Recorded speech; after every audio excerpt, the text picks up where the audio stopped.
Hi, everyone.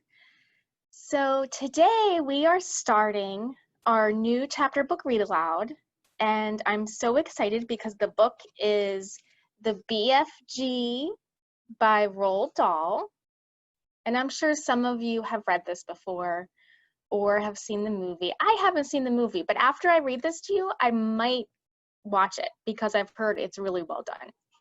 And it looks a little weird right now where I'm at, but those of you who tuned in last week know that I came up with a challenge for all of you out there to make a reading fort. And I wanted you guys to post them on our social media accounts, the library's Instagram or Facebook accounts, because I want to see your reading forts. It was a little challenging getting my reading fort set up because I had to find a place for my laptop and a place for the light, and I have this awful glare on my glasses. But so this is my reading fort. I'm going to show it to you a little bit. There we go. So this is my reading fort that I'm going to be reading in today. And like I said, I would love to see your reading forts too.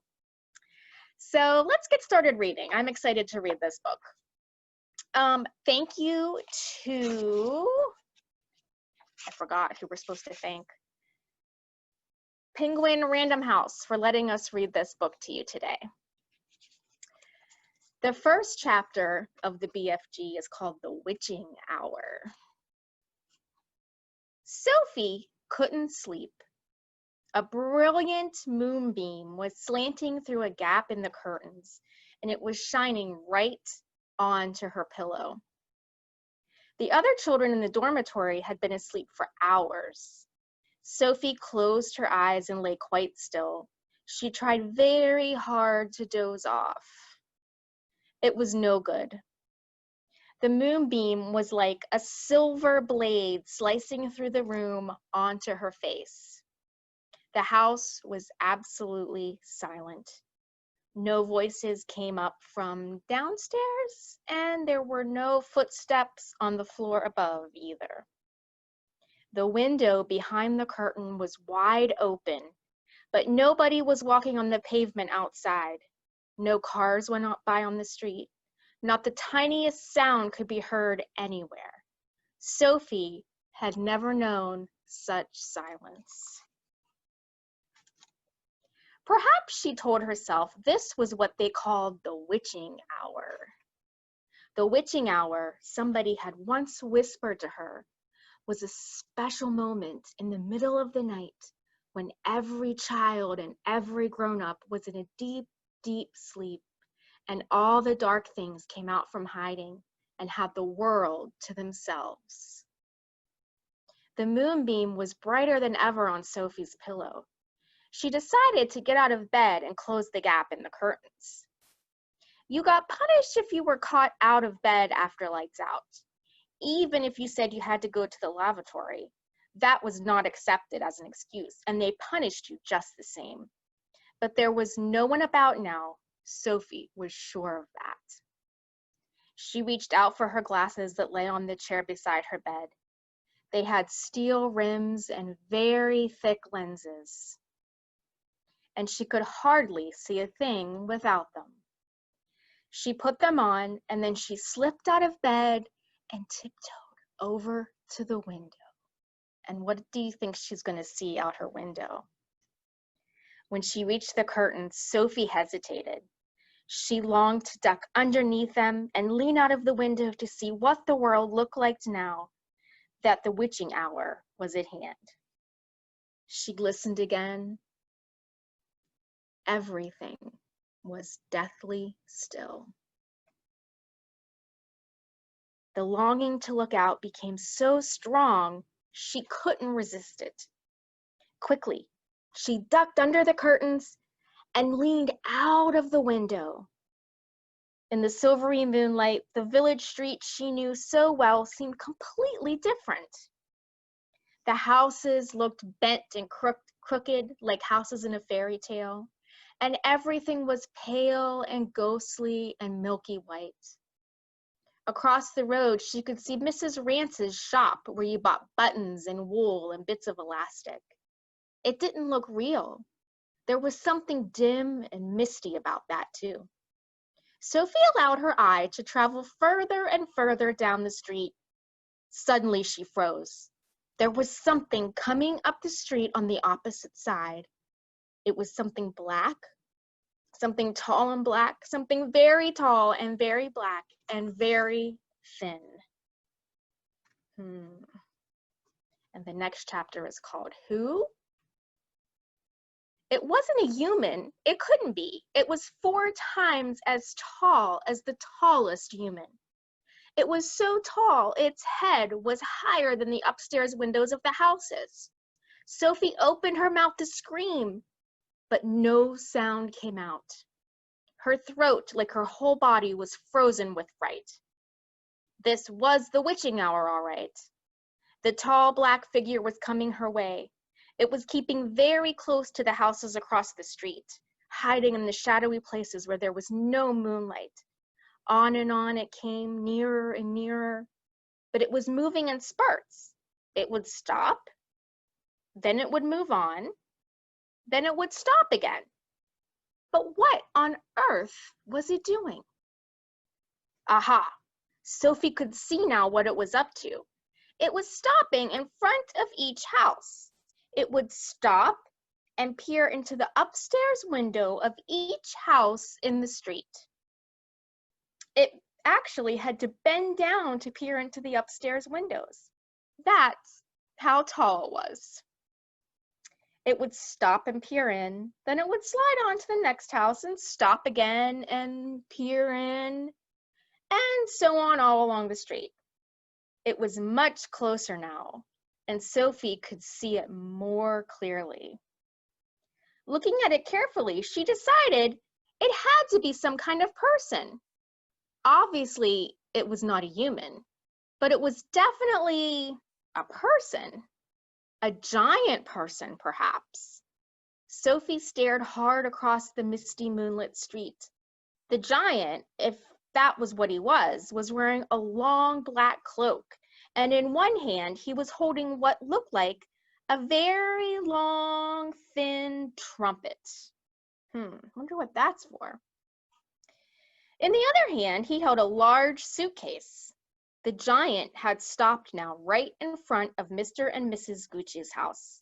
The Gucci's had a green grocer's shop in the middle of the high street, and the family lived above the shop. The 2 Gucci children slept in the upstairs front room. Sophie knew that. The giant was peering through the window into the room where Michael and Jane Gucci were sleeping. From across the street, Sophie watched and held her breath. She saw the giant step back a pace and put the suitcase down on the pavement. He bent over and opened the suitcase, and he took something out of it. It looked like a glass jar, one of those square ones with a screw top. He unscrewed the top of the jar and poured what was in it into the end of the long trumpet thing. Sophie watched, trembling. She saw the giant straighten up again, and she saw him poke the trumpet in through the open upstairs window of the room where the Gucci children were sleeping. She saw the giant take a deep breath, and he blew through the trumpet. No noise came out, but it was obvious to Sophie that whatever had been in the jar had now been blown through the trumpet into the Gucci children's bedroom. What could it be? As the giant withdrew the trumpet from the window and bent down to pick up the suitcase, he happened to turn his head and glance across the street. In the moonlight, Sophie caught a glimpse of an enormous, long, pale, wrinkly face with the most enormous ears. The nose was as sharp as a knife, and above the nose there were 2 bright flashing eyes, and the eyes were staring straight at Sophie. There was a fierce and devilish look about them. Sophie gave a yelp and pulled back from the window.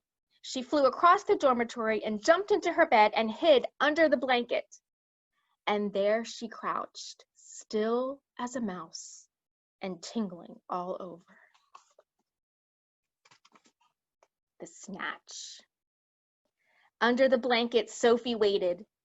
After a minute or so, she lifted a corner of the blanket and peeped out. For the second time that night, her blood froze to ice and she wanted to scream, but no sound could come out. There at the window, with the curtains pushed aside, was the enormous, long, pale, wrinkly face of the giant person, staring in. The flashing black eyes were fixed on Sophie's bed. The next moment, a huge hand with pale fingers came snaking in through the window. This was followed by an arm as thick as a tree trunk. And the arm, the hand, the fingers were reaching out across the room towards Sophie's bed. And this time, Sophie really did scream, but only for a second, because very quickly the huge hand clamped down over her blanket and the scream was smothered by the bedclothes. Sophie, crouching underneath the blanket, felt strong fingers grasping hold of her, and then she lifted up from her bed. She was lifted up from her bed, blanket and all, and whisked out of the window. Oh no. If you can think of anything more terrifying than that happening to you in the middle of the night, then let's hear about it. The awful thing was that Sophie knew exactly what was going on, although she couldn't see it happening. She knew that a monster, or a giant, with an enormous, long, pale, wrinkly face and dangerous eyes, had plucked her from her bed in the middle of the witching hour and was now carrying her out through the window smothered in a blanket. What actually happened next was this. When the giant had got Sophie outside, he arranged the blanket so that he could grasp all the four corners of it at once in one of his huge hands, with Sophie imprisoned inside. In the other hand, he seized the suitcase and the long trumpet thing, and off he ran. Sophie, by squirming around inside the blanket a little bit, managed to push the top of her head out through a little gap just below the giant's hand, and she stared around her. She saw the village houses rushing by on both sides. The giant was sprinting down High Street. He was running so fast his black cloak was streaming out behind him like the wings of a bird, and each stride he took was as long as a tennis court. Out of the village he ran, and soon they were racing across the moonlit fields. The hedges dividing the fields were no problem to the giant. He simply strode over them. A wide river appeared in his path. He crossed it in one flying stride. Sophie crouched in the blanket, peering out. She was being bumped against the giant's leg like a sack of potatoes. Over the fields and hedges and rivers they went, and after a while, a frightening thought came into Sophie's head.